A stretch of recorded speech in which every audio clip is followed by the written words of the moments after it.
Bonjour tout le monde, mon nom est Robert Gauthier et puis bienvenue au réseau qui s'appelle Lumière sur la prophétie biblique.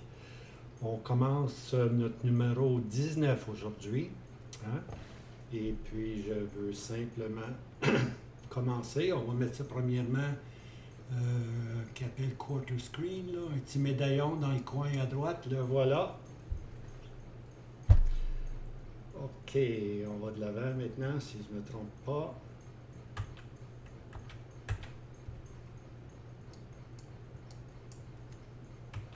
Voilà. On prend Daniel, chapitre 7, verset 6. La dernière fois, on a pris l'ours, hein?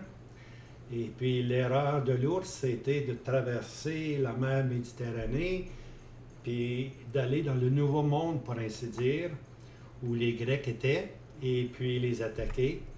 Malheureusement, c'est comme un boomerang, ça va revenir sur eux. Et puis c'est ça qu'on va voir un peu rapidement dans l'image du léopard. Daniel 7, verset 6 maintenant. Après cela, je vis et voici une autre bête, comme un léopard cette fois-ci. Et elle avait 4 ailes d'oiseau sur le dos, et la bête avait 4 têtes, et la domination lui fut donnée. C'est le verset qu'on va prendre. Alors, automatiquement, lorsqu'on parle du léopard, nous sommes introduits au Troisième Empire. Dans la première vision, on va voir 4 empires qui sont présentés. Et puis, on a vu la deuxième qui était l'ours. Aujourd'hui, on va voir la troisième qui est le léopard. Cette vision de nuit que Daniel a eue introduit ces 4 empires impériaux qui vont occuper le trône du gouvernement de Dieu de ce monde. Hein? On sait que le trône était jadis à Jérusalem, le trône était avec Israël. Israël a marché selon son propre cœur, hein? Un coup roide. Okay? Alors Dieu a dû enlever le trône qui était à Jérusalem.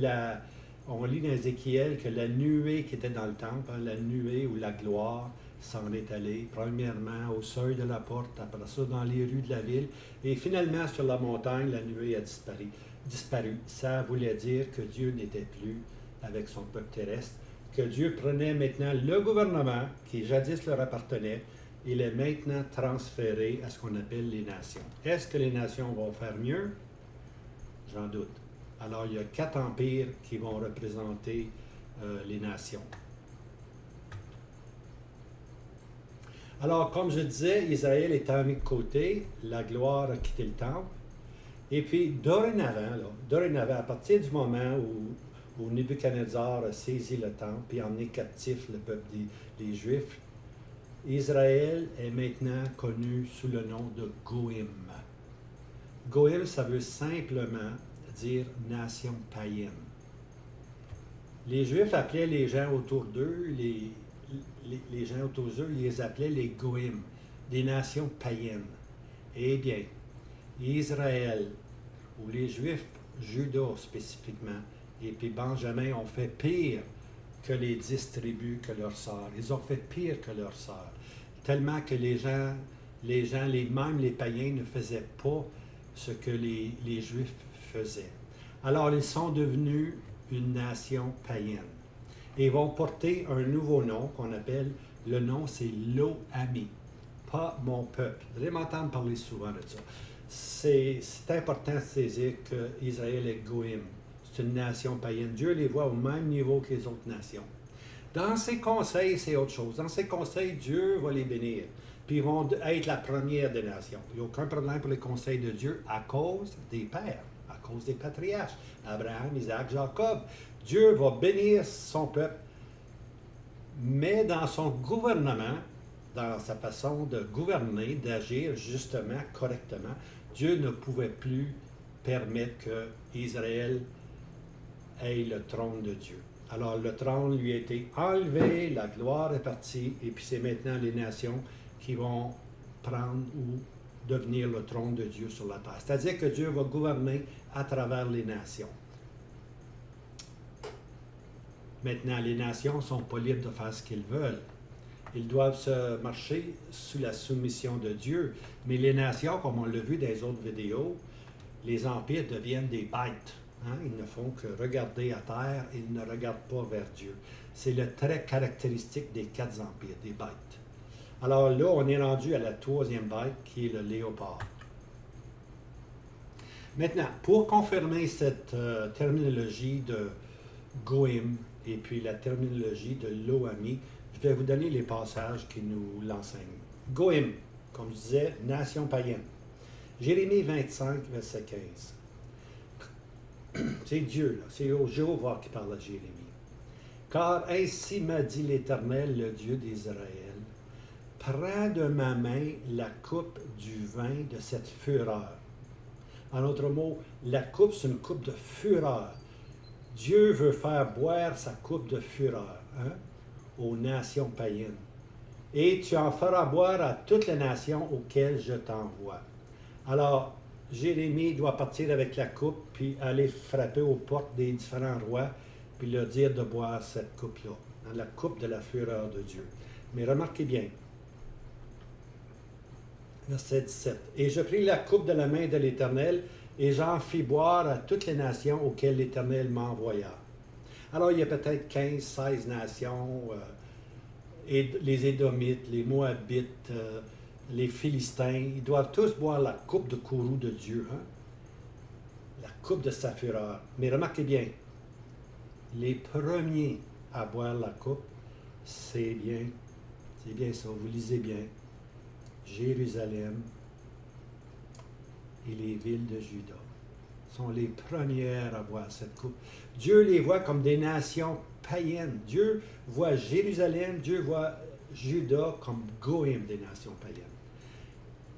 Après ça, il va nommer toutes les autres, les Philistins, puis Moab, puis Ammon. Il va tous les nommer dans Jérémie 25. Allez le trouver, lisez Jérémie 25, c'est très important. Alors, le jugement de Dieu commence toujours par sa maison. Hein? C'est pareil pour l'Église. Ceux qui ont eu le plus de privilèges deviennent les plus responsables, puis deviennent aussi les plus coupables. Okay? Alors, lorsqu'on est privilégié, et puis on ne marche pas selon la lumière qu'on a reçue, on devient doublement coupable. Alors, Juda, Jérusalem doivent boire cette coupe de la fureur de Dieu. En d'autres mots, le jugement va premièrement tomber sur eux. L'autre expression, Lo-Ami, on la trouve dans Osée, chapitre 1, verset 9. On trouve 3 expressions là. Premièrement, Dieu dit au prophète Osée, prends-toi une femme prostituée. Oh là là, que c'est difficile ça à comprendre. Prends-toi une femme prostituée. Osée obéit tout simplement. Pourquoi est-ce que Dieu dit ça? C'est que Israël a été comme une prostituée aux yeux de Dieu. Dieu aimait Israël, mais Israël s'est prostitué avec toutes les nations avoisinantes. Et puis Dieu veut que son serviteur entre dans le cœur de Jéhovah, pour ainsi dire, pour que le prophète comprenne ce que Dieu lui-même souffre du fait qu'Israël lui est infidèle. Alors, prends-toi une femme prostituée. Et puis, Osée, naturellement, prend cette femme prostituée.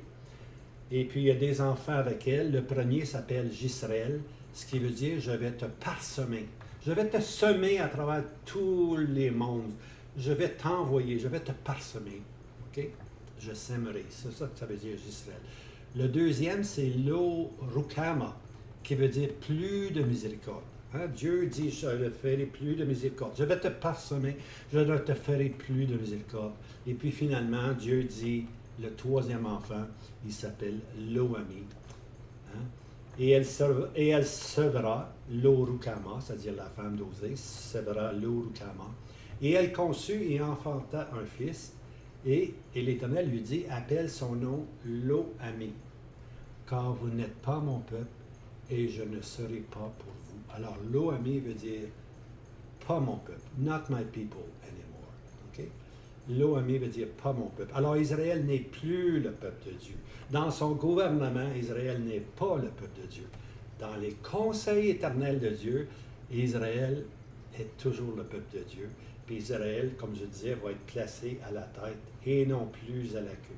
Présentement, ils sont l'OMI, ils sont à la queue. Hein? Sont les derniers venus, pour essayer, ils sont à la queue. Mais Dieu, à travers la grande tribulation, lorsqu'ils vont reconnaître le Messie, Dieu va les placer de nouveau à la tête. Et toutes les nations vont se soumettre à Israël. Et la nation qui ne voudra pas se soumettre en Israël, il va y avoir une sécheresse dans son pays. On lit ça dans Ésaïe. Alors voici vraiment là, la position d'Israël. Pas mon peuple, Goïm, une nation païenne. C'est comme ça qu'il faut comprendre Israël aujourd'hui. Je sais que les gens veulent embellir Israël, mais il faut voir Israël comme Dieu voit. Il faut prendre nos pensées dans la parole de Dieu. Dieu dit, c'est fini pour le moment avec Israël. Hein? Durant cette période-là, la nation porte différents noms. Okay? Le plus connu est le temps des nations. Je cite le verset dans Luc 21, verset 24. Jérusalem sera foulée aux pieds par les nations jusqu'à ce que le temps des nations soit accompli. Alors, Jérusalem a été envahie, sera envahie encore, va être détruit, sera détruit, durant toute la période qu'on appelle le temps des nations, jusqu'à ce que le temps des nations soit accompli. Et puis le temps des nations s'accomplit lorsque la bête et le faux prophète sont jetés les deux leaders, un politique puis un religieux. Les deux leaders, hein, le faux prophète, l'élément religieux, c'est lui qui brasse vraiment les affaires, et puis le prince romain à venir qui est la bête. Ces deux leaders-là vont être jetés vivants dans les temps de feu. Hein? Alors ça va terminer le temps des nations, pour ainsi dire. Mais, présentement, Israël est ballotté ici et là. Hein? Beaucoup de seigneurs ont dominé sur nous. Ben oui, beaucoup de nations ont dominé. Aussi, un autre nom, c'est la statue de Daniel. La statue de Daniel, ça nous parle du temps des nations. C'est deux expressions, mais ils veulent absolument dire la même chose. Et puis, il y a un autre nom, c'est les quatre bêtes. Hein? Soit la statue de Daniel, soit les quatre bêtes, soit le temps des nations. Ça veut tous dire la même chose. Jérusalem sera foulée aux pieds par les nations. Alors, ces trois expressions-là expriment toujours la période, ce qu'on appelle de l'Oami et puis de Goïm. Maintenant, trois prophètes sont identifiés avec le rejet du peuple. Hein? Durant cette période-là de l'Oami, trois prophètes en particulier vont s'attarder sur ce sujet-là. Chacun aura son propre témoignage en son propre lieu. Okay? On va voir ça. On va commencer par le premier, Jérémie. Jérémie, lui, est resté à Jérusalem. Jérémie est au milieu du peuple, et puis son lieu de témoignage, c'est Jérusalem même. 3 fois Dieu dit à Jérémie, « Achale-moi plus, cesse de prier pour ce peuple rebelle. » 3 fois Dieu lui dit d'arrêter de prier pour le peuple rebelle. Finalement, Jérémie a compris que le jugement devait tomber sur la nation. Maintenant, lorsque Jérémie est à Jérusalem, Jérémie dit au peuple de se soumettre au joug de Babylone. Parce que ce sont maintenant les voies de Dieu. Que Dieu allait maintenant donner Jérusalem au roi de Babylone, mais que le peuple était appelé à se soumettre. Si le peuple se soumettait, ils allaient vivre longtemps à Jérusalem. Mais le peuple s'est rebellé. On dit, non, Jérémie, tu nous contes des mensonges. Dieu ne veut pas qu'on devienne des esclaves de Babylone, qu'on se soumette à Babylone. Alors, ils ont vraiment été rebelles au message de Jérémie. Alors, Jérémie dit au verset 25, chapitre 25, verset 11, alors il dit ceci, « Et tout ce pays sera un désert, une désolation, et ces nations serviront le roi de Babylone 70 ans. » Alors ici, là, c'est Jérémie qui dit ça, que le peuple, que Jérusalem va devenir un désert, une désolation, et puis que les Juifs vont servir le peuple Babylone pour une période de 70 ans. 70 ans. C'est ça que Daniel a découvert. Daniel, il a connu la durée de la captivité comme étant 70 ans parce que Daniel, Ézéchiel et Jérémie sont contemporains, sont dans la même période pour ainsi dire. Puis un lisait les écrits des autres. Alors Daniel, lui, Daniel, au lieu d'écouter les cancans, lui, il est allé voir dans la parole de Dieu. Puis qu'est-ce qu'il a découvert dans la parole de Dieu? Que 70 ans étaient réservés pour Israël captif. Puis à ce moment-là, Daniel était vraiment là dans la dernière année, pour ainsi dire. Il était peut-être dans la 69e année. Il savait maintenant que le temps était proche. Il a appris ceci comment? Dans les livres. Il a appris ça par les livres. Et puis, bien aimé, c'est par la parole de Dieu qu'on va comprendre la prophétie. C'est comme ça, il faut comprendre les voies de Dieu. Puis la seule façon de comprendre les voies de Dieu, c'est d'étudier sa parole. Puis Dieu, par l'Esprit Saint, se plaît à nous révéler ces choses.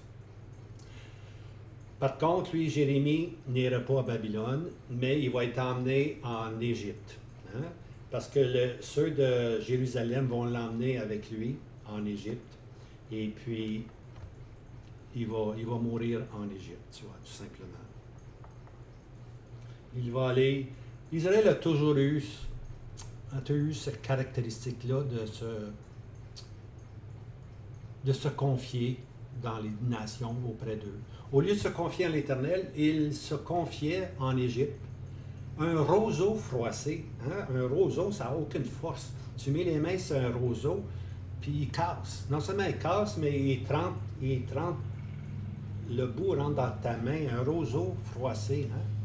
Et puis l'Égypte était comme ça, et puis le peuple s'est allé se réfugier, au lieu de se soumettre au roi de Babylone, comme Jérémie avait dit, tout allait bien, tout va bien aller, soumettez-vous. Ils ont été rebelles, ils ont dit non, puis ils sont allés en Égypte, puis ils ont emmené avec eux Jérémie.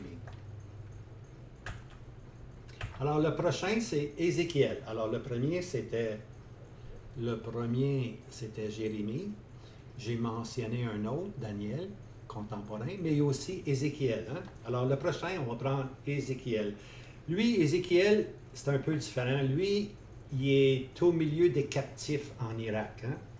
Et on va voir ça ici. Ézéchiel 1, verset 1. Comme j'étais au milieu des captifs près du fleuve Kébar.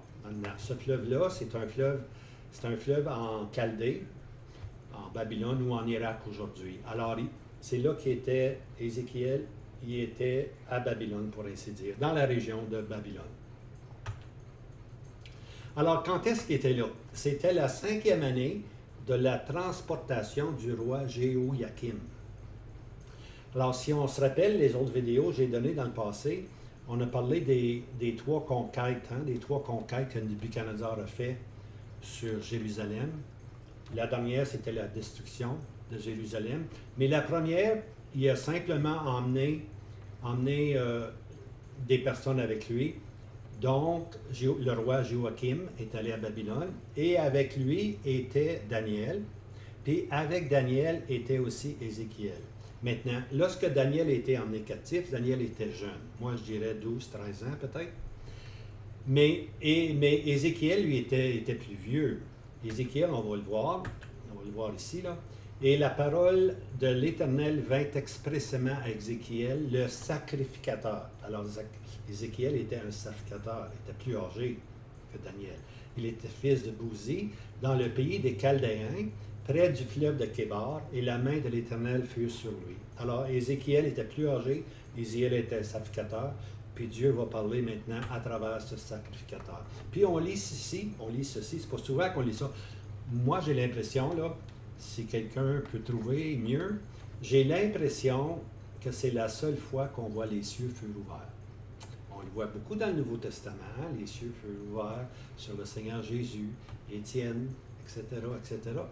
Mais dans l'Ancien Testament, on ne voit pas l'expression. C'est la seule expression, je pense. Les cieux furent ouverts. Et qu'est-ce que ça veut dire? Cette fois-ci, ici, là, je suis rendu ici, cette fois-ci, le ciel s'ouvre pour entrevoir les jugements à venir sur la nation. Ce n'est plus un ciel ouvert pour nous montrer Jésus à la droite de Dieu. Ici, c'est un ciel ouvert pour démontrer maintenant que les jugements sont proches, sont près de venir, tu vois, près de venir sur la nation. Mais, on se rappelle, on est à la même période que Daniel et puis le roi qui ont été emmenés. Alors, il restait encore du temps pour donner occasion au peuple rebelle de se repentir. Il y a eu la deuxième déportation, finalement, il y a eu la troisième. La troisième, le temple a été détruit. Mais les cieux étaient ouverts, le jugement s'en venait, il restait du temps pour le peuple de changer d'idée, de se repentir. Ils ne l'ont pas fait. Alors, je sais que lorsqu'on lit Ézéchiel, chapitre 1, ça peut sembler un peu compliqué, la façon que c'est présenté. Alors, on voit qu'Ézéchiel voit 4 animaux, il voit 4 faces, il voit des roues sur la terre qui s'élèvent, et aussi quand les animaux allaient et arrêtaient.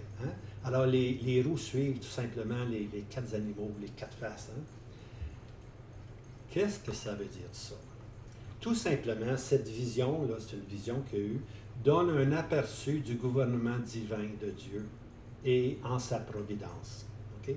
C'est Dieu qui agit dans son gouvernement, puis Dieu agit en sa providence.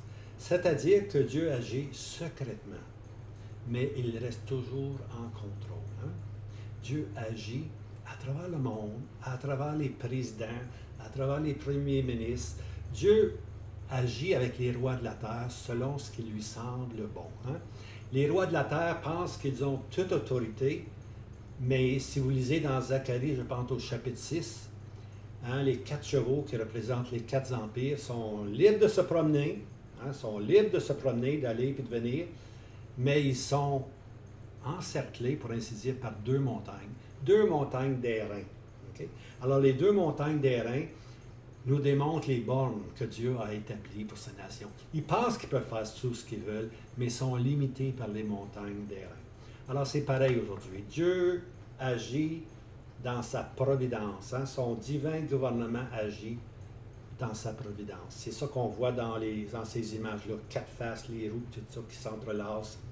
C'est très complexe, mais le gouvernement secret de Dieu est encore plus complexe, mes amis. Beaucoup plus complexe. Alors, c'est ça que ça nous présente. Un aperçu de ce prophète. Voici rapidement Ézéchiel. Chapitre 1 à 24, c'est un aperçu avant la destruction de Jérusalem. Okay? Et puis, chapitre 25 à 32, ce sont les jugements des nations, c'est-à-dire Goïm, les nations Goïm. Chapitre 33-39, c'est le jugement sur Israël. Et finalement, Gog arrive, puis enfin, la bénédiction apparaît. Lorsqu'on arrive au chapitre 40, c'est un regard futur. Okay? Un regard futur sur le nouveau temple qui va être bâti sur la terre. Avec un nouveau pays, avec des dimensions beaucoup plus grandes, à partir de l'Euphrate, presque à l'Égypte, tu vois. Alors, on voit vraiment qu'Israël, ce qui occupe présentement, c'est rien du tout. Puis, un nouveau service, on va voir que les sacrificateurs, de nouveau, vont commencer à offrir des sacrifices. Alors, ça, c'est notre prophète. Puis, le 3e prophète, c'est celui qu'on est dedans, Daniel, présentement. Alors, Daniel, lui, la différence, c'est qu'il n'est pas à Babylone, il n'est pas à Jérusalem, ou excusez-moi, il est à Babylone, il n'est pas à Jérusalem comme Jérémie. Il est au milieu de Babylone. Et devant lui, il y a cette tête d'or qui est Nebuchadnezzar, et la statue se présente à lui. Il voit là maintenant les 4 empires. Il explique lui-même les 4 empires. Et aussi, comme on lit au chapitre 7, les 4 animaux. Les 4 animaux présentent la façon que les empires vont se déployer, pour ainsi dire, comme des bêtes. Ils vont agir comme des bêtes, sans Dieu. Alors, le temps des nations et le trajet des Juifs y sont énoncés. Okay? Alors, lorsqu'on tombe dans Daniel, on voit le temps des nations, qui est encore là jusqu'à ce jour, puis on voit les Juifs à travers cette période-là, ce qui va leur arriver, ce qui leur arrive aussi. Daniel 7, verset 6. Et après cela, je vis, et voici une autre bête, comme un léopard. Hein? Alors, une troisième bête, ou un troisième empire impérial, doit maintenant entrer dans la scène. N'oublions pas, ce sont des visions de nuit. Daniel n'a pas connu la période du léopard. Daniel a connu la période du lion, hein, Babylone, hein, le roi Nebuchadnezzar. Il a connu cette période-là complète. Il a même vu la chute de Babylone. Puis il a connu une partie du deuxième royaume, les Mèdes et les Perses. Hein. Il a connu le roi Cyrus et puis l'autre roi parmi les Perses. Il les a connus. Combien longtemps, on ne le sait pas. Mais tout ce qui est certain, c'est qu'ici, dans la troisième bête, là, c'est une vision, c'est tout futur. La deuxième aussi était future en partie. Alors, Daniel a connu le premier empire et le commencement des Mèdes et des Perses. C'est ça que je mentionnais. Alors ici, le prophète est appelé à visionner un troisième empire qui est à naître prophétiquement. Quand Daniel a parlé de léopard n'existait pas. Cet empire-là n'existait pas. Elle n'était même pas. Elle n'existait tout simplement pas. Elle était peut-être en croissance, mais elle n'était pas un empire. Hein? C'était dans le Nouveau Monde, c'était dans le monde de l'Ouest. Hein? Le monde de l'Est est beaucoup plus âgé, pour ainsi dire. Alors, si l'ours est lent, hein, l'ours c'est lent, mais ça a des bonnes griffes. Si l'ours est lent, le léopard est caractérisé, lui, par la rapidité. Et puis, qu'est-ce qu'on peut comprendre dans le léopard, dans l'image de léopard? C'est la rapidité de conquête. Alors, un nouvel empire va se lever qui est caractérisé par une rapidité de conquête. Et elle avait 4 ailes d'oiseau sur son dos. 4 ailes d'oiseau. Alors, ça vole vite, OK? Alors, cet empire-là allait agir rapidement, puis allait conquérir rapidement aussi. Alors, plus de détails vont nous être donnés au chapitre 8, parce que le chapitre 8, justement, parle de la deuxième empire, puis la troisième empire, mais spécialement la troisième. Okay? Parce que de cette troisième empire-là va sortir un roi assez spécial. Hein? Et puis, alors tout simplement, lorsqu'on va arriver dans Daniel 8, on va rentrer dans ceci. Mais Daniel 8, c'est une image du bélier à 2 cornes qui représente les Mèdes et les Perses. Puis, aussi, on voit un bouc venant du couchant du soleil, c'est-à-dire l'ouest, l'Occident. Alors, de l'Occident va arriver un bouc. Hein? Et puis, le bouc va être victorieux sur le bélier qui est les Perses. Alors, le bouc avait une corne de grande apparence entre ses yeux. Daniel 8, verset 5. Alors qui est ce bouc et qui est cette corne-là? Ça préfigure un troisième empire qui va venir avec rapidité. Et cet empire-là a sa source maintenant dans l'Ouest. Vous vous rappelez, hein? L'ours, lui, les Mèdes, les Perses, surtout les Perses, avaient voulu s'étendre, traverser la mer Méditerranée. Ils ont osé traverser la mer Méditerranée pour s'étendre vers l'Ouest. C'était du jamais vu. Alors, ceux qu'ils ont attaqués, ce sont les Grecs, les nations grecques qui étaient là. Et puis les nations grecques se sont dit, c'est fini, jamais plus, ils vont venir vers nous. Nous allons nous-mêmes les attaquer un jour. Et c'est ce qui est arrivé. Et cette grande corne-là qui va agir avec rapidité, c'est ça que ça nous présente. Alors, l'histoire profane nous enseignera que le troisième empire est l'empire des Grecs. Hein? Et le bouc à grande corne est Alexandre le Grand. Maintenant, les Grecs sont assez importants parce que c'est eux qui ont emmené la langue, pour ainsi dire, internationale. Hein? Alors, c'est pour ça que l'Évangile, Dieu s'est servi de cet empire-là, parce que quand le Seigneur Jésus est venu, c'était les Romains, mais tout le monde parlait le grec. Alors Dieu s'est servi de cette occasion-là. Puis les Romains avaient fait beaucoup de chemin. Alors c'était un moyen idéal, rapide pour l'Évangile. L'Évangile pouvait partir sur des beaux chemins. Et puis l'Évangile pouvait sortir en grec, la langue la plus connue, comme aujourd'hui l'anglais, hein, pour ainsi dire. Alors, Alors, c'est l'Empire grec et le bouc à grande corne est Alexandre le Grand. Ça, historiquement, on peut le voir, mais la parole de Dieu nous le dit déjà d'avance. On n'a vraiment pas besoin d'histoire. En quelques années, il dominera tout l'Est, se rendant même en Inde. C'est ça qu'Alexandre le Grand il a fait. Dans quelques années, il est allé jusqu'aux Indes.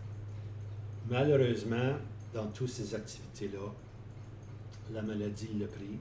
Et puis, il est mort très jeune. 31 peut-être. 32 max. Hein? Il va mourir vers 30 ans et son empire sera divisé en 4. Okay? Alors, ce grand empire, à partir des Indes, hein? Puis qui embrasse toute la Grèce et tout ceci, cet empire-là va se diviser en 4. 4 têtes. Et la bête avait 4 têtes. Et la domination lui fut donnée. Alors, les 4 têtes ici, là, ça représente 4 gouvernements. C'est davantage ces généraux, 4 généraux, 4 têtes parmi ces soldats qui vont prendre la dominance de l'Empire des Grecs. À la mort d'Alexandre le Grand, ces généraux ont commencé à se disputer du territoire. Il semble au commencement, pour une courte période, il y en avait 6 divisions, mais finalement, le tout se réglera avec 4. Alors, la Bible parle maintenant des 4. Okay? Nous allons voir au chapitre 8, des 4 divisions, 2 seront importantes, okay, pour les Juifs. C'est-à-dire le roi du Nord, ce qui occupe le nord d'Israël, et le roi du Sud, ce qui occupe le sud d'Israël. Dans ce cas-là, c'est l'Égypte. L'autre, c'est la Syrie. Hein? Ces 2 rois-là vont être très importants, puis ils vont agir agressivement contre Israël. Alors ici, on voit ici, là, qu'à partir de la Grèce, ils se sont étendus, ils ont saisi la Mède, la Perse, hein? Puis ils sont rendus jusqu'aux Indes. Puis ils ont même été ici jusqu'en Égypte. Hein? Alors le roi du Sud va sortir d'ici, puis le roi du Nord, lui, va sortir d'ici, là, au nord d'Israël, là, qui est la Syrie et puis la Turquie. C'est là qu'ils vont sortir. Puis ces 2 rois sont très importants. Alors ça, c'est le royaume de Léopard, le royaume des Grecs, hein, l'Empire grec. Maintenant, au temps de la fin. Ça, c'est une expression assez particulière. Puis j'aimerais lire dans Daniel 11, verset 40. Daniel 11, verset 40. Et au temps de la fin, le roi du Médie heurtera contre lui. Et le roi du Nord fondra sur lui comme une tempête, avec des chars et des cavaliers, avec beaucoup de navires. Il entrera dans les pays, et inondera et passera outre. Au temps de la fin. Ça, c'est une expression, ce n'est pas les derniers jours. Là. Dans le Nouveau Testament, les derniers jours, c'est pour la période de l'Église. Hein? Elle est vue comme étant dans les derniers jours. Hein? Ou dans les derniers jours se lèvera parmi vous des loups. Hein? Mais ici, là, ici on touche l'histoire d'Israël. Puis on doit aller au temps de la fin. Hein? Au temps de la fin. On est rendu là. L'Église est partie. OK? Et puis, ici, on voit au temps de la fin qu'il y a un roi qui va se heurter contre lui. Ici, là, je veux essayer de vous montrer ici. Lui ici, sur lui. Okay? Qui est celui-là? Bien, c'est bien simple. On lit les versets précédents. Le roi agira selon son bon plaisir. Je lis au verset 36, 11, 36. Il va agir selon son... Il s'exaltera et s'élèvera. Hein? Et puis, il va se détourner du Dieu de ses pères. Alors, c'est l'Antichrist ici. Le roi, c'est le roi en Israël. C'est vraiment un autre qui se présente comme étant Christ, c'est l'Antichrist. Alors, dans la période de l'Antichrist, lorsque l'Antichrist va être là, il va y avoir le roi du Médie, qui est l'Égypte, qui va heurter contre le roi d'Israël. Et puis, en même temps, le roi du Nord, qui est la Syrie ou la Turquie, vont foncer sur lui comme une tempête. Alors, on voit là vraiment que le roi d'Israël, l'Antichrist, là, il est attaqué du nord et du sud. Qui est-ce qui lui aide? C'est la bête. C'est la bête, c'est l'Empire romain reconstruit qui va lui aider, le soutenir. Ils ont fait une entente de 7 ans. Hein? Et puis, durant cette période-là, on va construire le temple, etc. Mais au milieu des 7 années, après 3 ans et demi, le roi, la bête, pour ainsi dire, la bête politique, Rome reconstruite, va changer son fusil d'épaule, pour ainsi dire, et puis il n'aidera plus vraiment les Juifs. Hein? Alors, à ce moment-là, là, les rois du Sud, les rois du Nord vont aussi foncer sur lui. Ça va être le désordre complet. Mais, heureusement, à un moment donné, le Seigneur va intervenir puis mettre fin. Mais simplement pour démontrer que si le léopard nous présente 4 têtes, 4 généraux qui se sont séparés le pays, à un moment donné, il y en a 2 qui sont importants pour Israël. Dans le chapitre 8, je vais nommer les 2 autres, là, mais pour le moment, c'est important de se souvenir que l'Égypte, le roi du Sud, le roi du Midi, si vous voulez, le roi du Sud, est un ennemi d'Israël, et puis le roi du Nord aussi est un ennemi d'Israël. Les 2 vont foncer sur Israël, hein, avec beaucoup de navires. Alors, ceci va nous emmener bientôt à l'autre bête, là. Celle-là ici, la 4e bête. On a vu les 3 bêtes, le lion, l'ours, le léopard, l'Empire grec, et puis maintenant, on va rentrer dans le 4e empire. Puis cet empire-là, l'Esprit de Dieu va passer beaucoup de temps dessus, parce que c'est l'empire qui va crucifier le Seigneur Jésus. C'est l'empire qui est appelé à renaître de nouveau plus tard. Hein?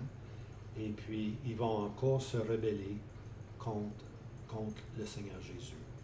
Alors, la 4e bête. Hein? Alors, Daniel, il était curieux, il voulait savoir c'est quoi ça. Il questionnait touchant la 4e bête. Cette bête-là l'a émerveillé, beaucoup émerveillé. Puis, vous allez voir qu'avec l'Empire romain, c'est assez spécial. Elle a joué au jour du Seigneur Jésus un rôle important. Elle a permis que le juste soit crucifié. Et puis, elle va reprendre vie. C'est dit, elle n'est plus, mais elle va reprendre vie. Elle va revenir à la vie. Puis sa fin sera la perdition. Hein? Sa source, c'est l'abîme. L'abîme, c'est l'habitation des démons. L'abîme, c'est l'habitation. Alors, elle va avoir une source satanique. Hein? Puis elle va s'élever loin de l'Éternel. Hein? Le Messie, pour ainsi dire. Et elle va trouver sa fin. Elle va trouver sa fin. Alors, je vous laisse avec ceci. Et puis, la prochaine vidéo, on va regarder cette 4e bête. C'est sans doute la bête la plus importante. Hein? On peut comprendre que Daniel pose beaucoup de questions. On va regarder ça, comment elle est née, puis comment elle termine aussi. Alors que le Seigneur vous garde, ce fut un plaisir de passer ce samedi après-midi. Beau soleil chez nous, il fait même chaud. Et puis, on vous encourage à persévérer, hein, dans la connaissance des Écritures. Hein. Vous savez, la prophétie, là, c'est la prophétie. Les détails de la prophétie sont tellement beaux. Ce sont les détails qui montrent la précision des Écritures. Puis lorsqu'on trouve la précision des Écritures, on dit, je sais qui j'ai cru. Hein? On sait en quoi on a cru. On sait que la Bible est la parole de Dieu. Elle est l'inspiration divine de Dieu. Puis elle nous communique tous les pensées de Dieu. Même la prophétie nous dit déjà d'avance ce qui va arriver. C'est ce que Daniel a fait avec les bêtes. Il nous a dit d'avance quel était leur caractère, puis comment elles allaient se conduire dans le monde. On a simplement à lire la Bible. On peut prendre les livres d'histoire, hein, puis regarder, puis ça va tout simplement s'harmoniser avec la Bible. C'est pas la Bible qui s'harmonise avec l'histoire, c'est l'histoire qui doit s'harmoniser avec la parole de Dieu. Alors, je vous laisse avec ceci. Bon courage. N'oubliez pas, vous pouvez vous abonner, bien-aimés. Abonnez-vous, et puis on se revoit dans une semaine, probablement. Seigneur vous garde. À bientôt.